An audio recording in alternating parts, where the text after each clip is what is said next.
It's great to be here one more time today. My name is Gary Fowler. I'm the CEO, president, and founder of GSD Get You Done Venture Studios, a premier AI and quantum venture studio located in the heart of Silicon Valley. Our focus on areas like generative artificial intelligence, quantum computers, the metaverse, Web3. We believe that intellectual capacity is evenly spread around the world, but opportunities are not. Anyhow, it's with great pleasure that I introduce my guest who's got an incredible wide background. Patrick Sullivan, he's three-time founder with exits, board member to Facebook, Google, and Beckon. I mean, he's a New Yorker, born and raised in the Bronx. He's the first person I've talked to in a long time, born and raised in the Bronx. An experienced leader who's deeply passionate about building companies.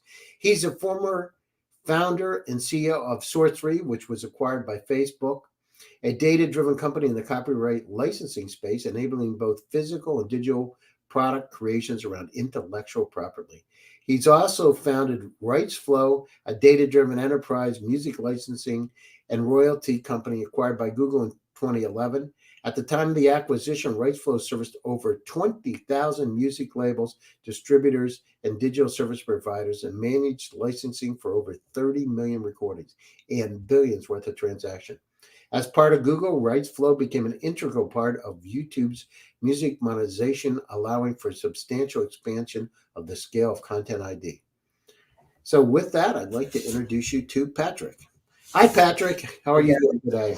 Good, good. How are you? Thanks for having me. So how do you go from the Bronx to, going to Google? The hustle, Gary. When you grow up in the neighborhood where I grew up in the Bronx, you have to figure things out pretty quickly. And throughout my journey, I figured out a lot about where the money was in the music industry and helped build systems around that and helped creators get paid billions of dollars now with all the technology companies we built. So a lot of that has, hustling from the Bronx to hustling through college and hustling to in business. So, you went to New York University, went to SUNY and New Paltz, and, got out. You were a teaching fellow. You went to, what's Harry Fox Agency? What was that? So Harry Fox is a licensing company in the music industry, and it helps make the connections between sound recordings and copyright publishing. They still exist, and I worked there for a little over 5 years, a little under 5 years with the parent company, the NMPA at the time, but it's a licensed company in the music industry. Well, so you went for what made you get into music to begin with? Because when you studied, when you were in university, you got your master's degree in business. What'd you get on? You say, "Oh, I like music. I think I'm going to get in the music industry." Yeah, well, it all started. I was in a rock band for about 10 years. Sort of had that reoccurring dream and passion to do that, and toured and was on college radio and a little stint on MTV. But that was really the passion. But eventually, when I went into undergrad, I started to find this little niche around the business of music, and I started to focus on understanding how the mechanics of it work, in particular the royalty side of the business. And that led me to NYU and got my master's there, and then started working at the Harry Fox Agency around music licensing and royalty payments. And so you did that. You went to the National Music Publishers Association, where you're director of research and development. So as you're going down through this journey, how did you get to the point where you worked for eMusic doing VP of licensing and royalties? What made you decide to come up with Orchard? Well, I didn't come up to it. I worked as a dual vice president at the time for a company called JDS Capital, which was a hedge fund. And I worked in one capacity, eMusic, was an online music retail store. At the same time, I worked for a company called The Orchard, which is a music distribution company that supplied music to companies like eMusic. So you had two VP jobs in two separate companies? Separate companies, two different bosses at the time, but I worked for both companies. One was a separate, retail store, one was a distributor, but very interesting at that time. And I was able to pull that off running two different teams globally. And how did you do it? How did you split your time? You just follow the needs of the business. In the one side of the retail store, we were running a licensing and royalty payment side, and I feel like I got that in pretty good order.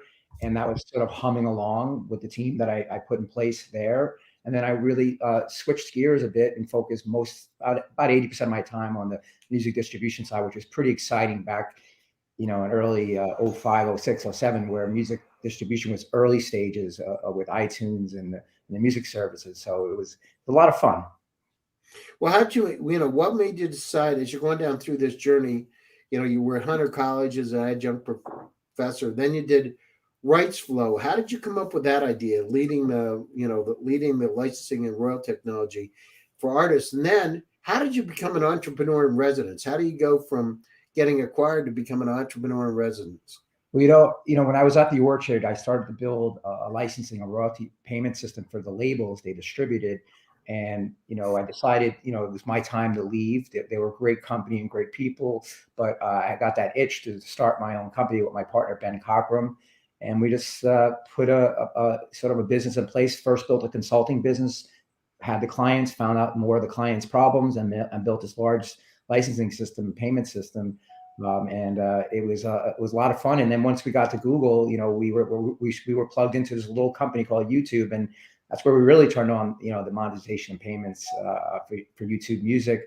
And I was they were very kind to me when I was there, and I was technically a strategic partner manager, but were you officially a Google employee? Oh yeah, I was an SPM, and very when I was getting acquired, they asked me what do you want to do here at Google, and they said, do you want to be a manager or a director, or SPM or a director? And they said, if you're a director, you got to do things. And I said, you know what, I'd rather be a manager or SPM. And so I stayed as an SPM and kind of built the infrastructure and turned on the payments, and then they allowed me to float within the company and work on entrepreneurial based stuff while at Google.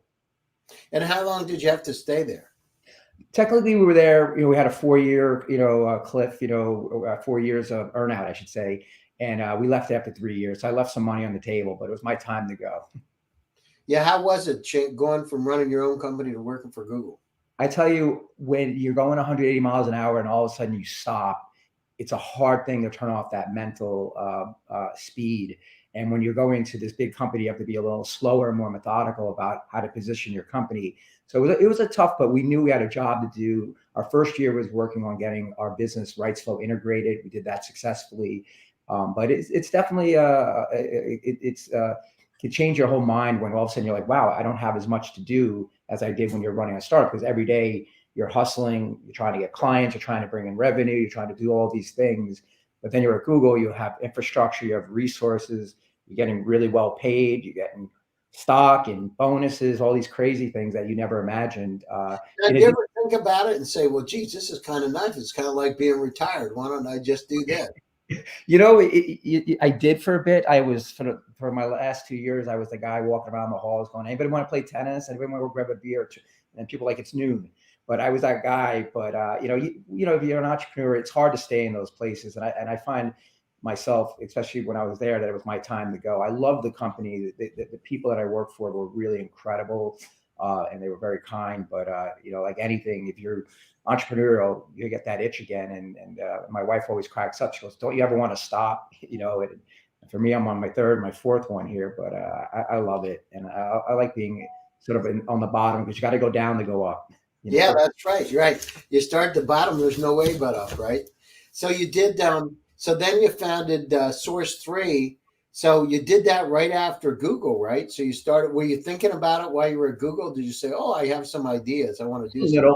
For about a year while we were at Google, I was thinking about ideas, but nothing really in the state where we would mature once we left. So once we left, we really focused on it, and at that time, we started in the 3D printing space, believe it or not, and we were trying to build a licensing system around UGC, printed objects around Mickey Mouse, et cetera. But, after raising capital, institutional capital, we realized that market was way far ahead and still far ahead. So we pivoted back into music and copyrights and really focused on sort of getting the company in position to get acquired. That was most of the effort after having done it at Google, knowing that you can build an infrastructure that can plug into a company like YouTube and then turn on, billions and billions of payments and transactions. We were really focused on getting acquired, and the conversation started very early with multiple bunch of companies that needed that problem solved, similar to Google. Well, that sounds great. And so you did that, and how was it? So you went through and you got acquired again. Did you have to do the same thing at Facebook? Did you have to your entrepreneur in residence again for. No, they were a little bit more kind in that they asked me, "Do you want to stay or you want to go?" And I kind of structured a "I want to go" contract, which was a short-term employment agreement, and it just kept rolling as long as I wanted. But they were very nice. But I had no intention of working at Facebook in the same capacity we did the first year at Google. My partner Ben, he was pretty handcuffed there for 4 years, and he was really responsible for putting that infrastructure in place. And at Facebook, again, they were very similar to Google. They said, Patrick, you can do what you like. You can stay, you can go. And I just kind of did my thing. And I was thinking about what am I going to do next? So then you went over, you were at FSA store, right? I was a board member there for 5 years. And my last year, I was a vice chairman of the board and was more acting as an operating role. And how was that? That was exciting because it was in healthcare, which is the first 2 years of being on the board. I had no clue why I was on the board until the third year when we started to raise some capital.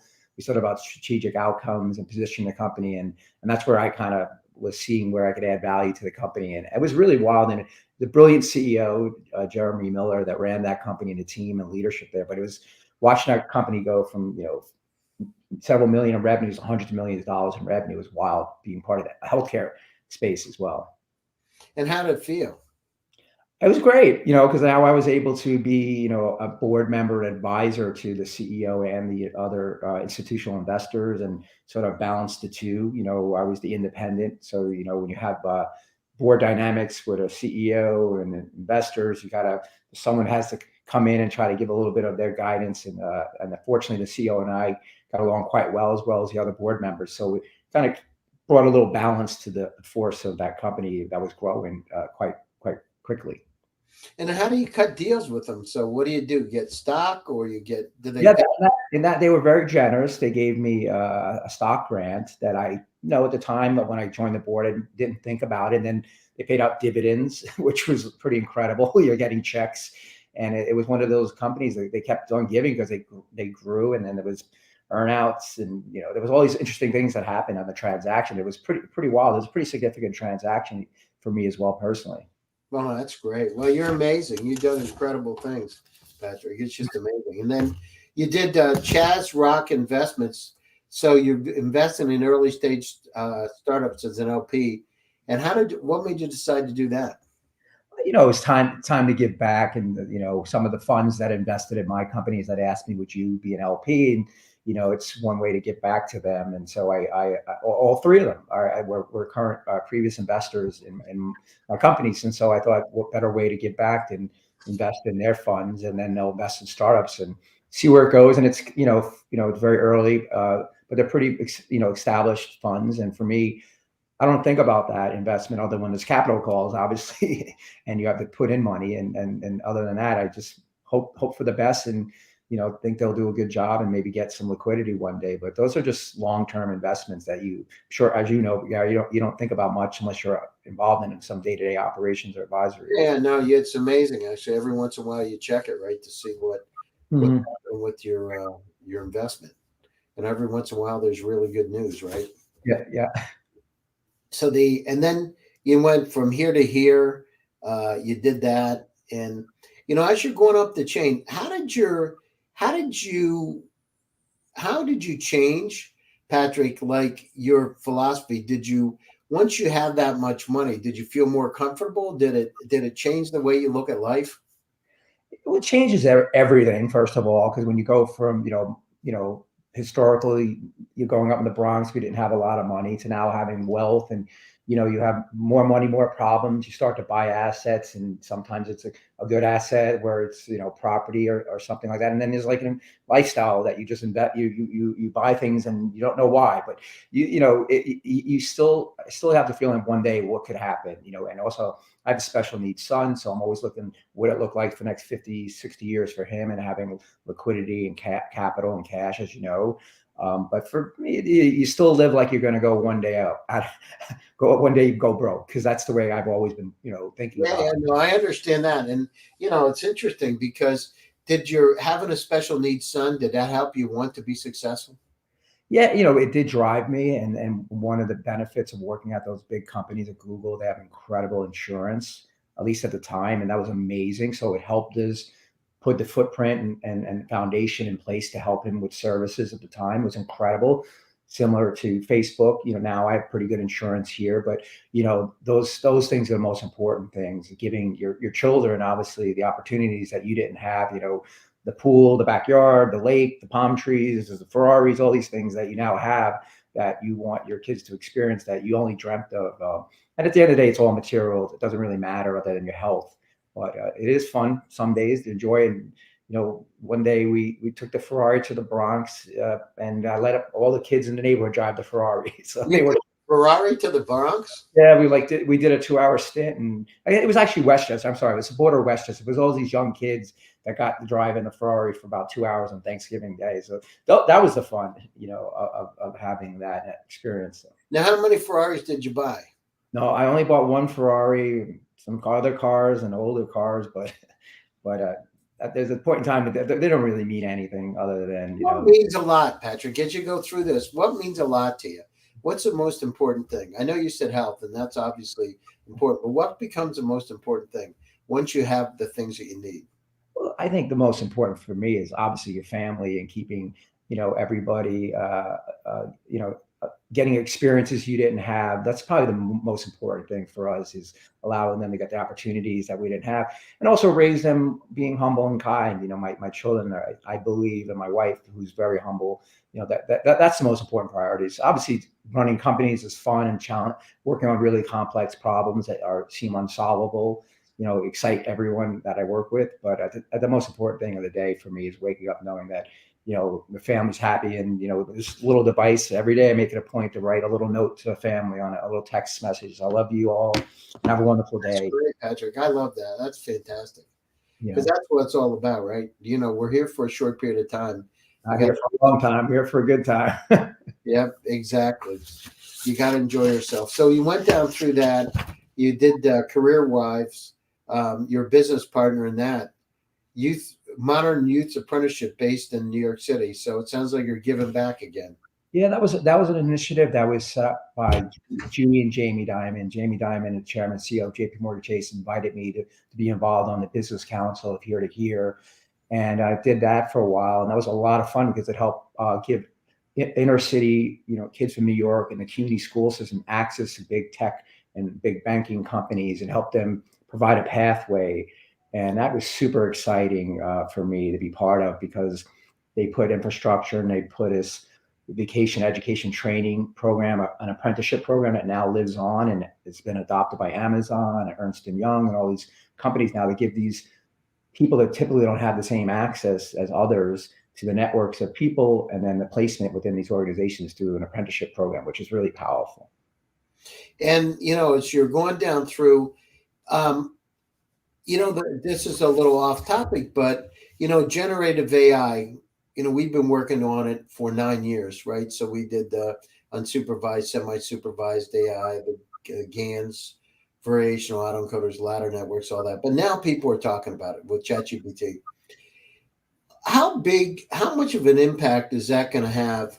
And, in terms of, music infra, in terms of Bonsai, how much of an impact is it going to have, generative AI, in terms of your business? Will it be part of it with the hyper personalizations, or is it because you're having fans submitting questions, but imagine being able to do that in some kind of really incredible hyper personalized way, right? I think in general, I'll talk about the music industry. It's already changing the way things are created, in particular sounds, music, and there's initiatives obviously by Meta and Facebook and Google Music ML, what allows people the average person, to create bodies of work that typically couldn't have been done unless you were trained classically as a guitarist and musician. But the outcome is the same, and so it's changing across that in many ways. Their licensing guy, who owns it then? That's a good question, and is it copyrightable, which the Copyright Office doesn't when it's. I mean, the thing is, if it's my idea, but you write it, right? Who owns it? Yeah, it depends if you're creating upon someone else's copyright, in part of the body of work that's then now finished. The copyright owners can claim to that piece of work, and it's similar to like a UGC or derivative of that, of a piece of the original work. And so in that particular case, the copyright owners are saying, and they could rightfully so, they own the underlying copyright of that creation. But it's no different than what YouTube created in a simple UGC, where it allowed me to recreate a piece of work that was generated by me and put available and uploaded to YouTube. But now with AI, it's obviously, on steroids. Where I look at also is the data associated with that copyright. That's going to be a critical piece to the identification with the underlying ownership of the copyright and the IP. And that's something that you're going to have to see get better and smarter in order to build real businesses on top of pre-existing copyright and data. Yeah, no, that's another area, right? It's going to be in, you look at it, we look at generative AI and the kind of things that we're looking at, like a GPT-5 kind of level technologies. And when we talk about them, it's incredible, actually. And the impact it's going to have throughout our lives, all parts of our lives, whether it's in healthcare and supply chain, it's on and on. I just wrote a book about it called The Artificial Imagination. So actually, I think it's coming out in Amazon right now. Wow. So maybe even today. But it's changing our lives. And so, as you're going down through your journey, you came from very humble beginnings in the Bronx. You've done incredibly well. You've had a couple of exits. It sounds like you had a really good relationship with the family. What becomes the most important thing as you're going down through it? What lessons have you learned? If you have 3 lessons that you could tell other entrepreneurs that are coming up, what are the 3 things that you've learned that are really, you kept close to the vest and close to your heart? The one rule of thumb that I think most entrepreneurs, the key is, obviously surround yourself with people smarter than you. Be the learner, not the teacher in the room, and you want to be constantly learning. The other thing that I live by is innovate fast, fail faster. Just meaning, if it's not working, move on and pivot if you have to. And 3, it's always my philosophy, be humble and kind along the way. I've seen entrepreneurs, because you get so myopic around what you're working on that you forget that you're dealing with people and human beings around that journey.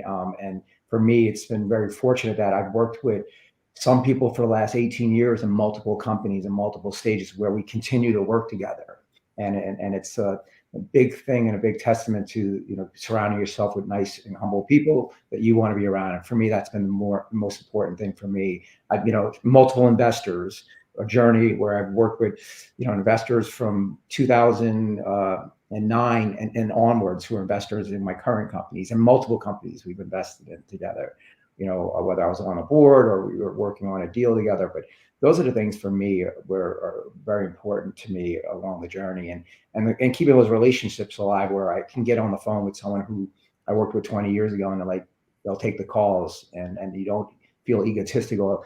And the flip side, you do feel egotistical at times when you're an entrepreneur, because you have to have this mindset that you're always going to succeed and get to a position to, whether you call it winning or getting acquired or getting a client. It's very important to have some sort of drive behind you around that. No, that's great. And what's your favorite car now? Believe it or not, my wife has a Tesla Plaid, and it's completely flipped from the Ferrari, where the Plaid is pretty impressive from 0 to 60, and it's got probably one of the fastest. 2.9 seconds, right? Yeah, I think it's 1.9, because it's got 1,020 horsepower. So, and how is that when you take it out? Can you feel the G forces? Oh, it's nothing like you've ever experienced, at least from my experience, and that is super powerful. And the innovation that went into that car. I definitely don't drive it around the Plaid mode as often as I would want to, but in the chill mode. But it's pretty powerful to get into. And then I have a 1959 Mercedes S220, which is 120 horsepower, which is the slowest car in the world, but it's the most beautiful car in the world as well for me. And then what about the Plaid? Do you ever go up to somebody that's got a Corvette or something and just say, let's have some fun? Do you ever do that? I haven't done that. Yeah, I know the power of that car, because you get on the highway, you see a lot of these other these Dodge Hellcats, which they're hovering around 770 horsepower, and you can take them, but it's also dangerous to do that unless you're in an environment that's safer. which I've gone out. I've gone out on the track as well with the Ferrari. Oh, really? Interesting. Could you take the Plaid on the track? You can, you could definitely, and there were Teslas out there when I was out, but it was a few years ago, but it wasn't the Plaids, but you can take anything out there, I guess, if it runs. Wow, interesting. Well, you've had an incredible life. So, we're coming up to the top of the show. Closing thoughts, and how do people get a hold of you? So you can always get a hold of me on LinkedIn. It's probably the easiest way. Most people I respond to, and try to engage in some way, but that's probably the easiest way to get a hold of me on LinkedIn, on my profile, and maybe some connection.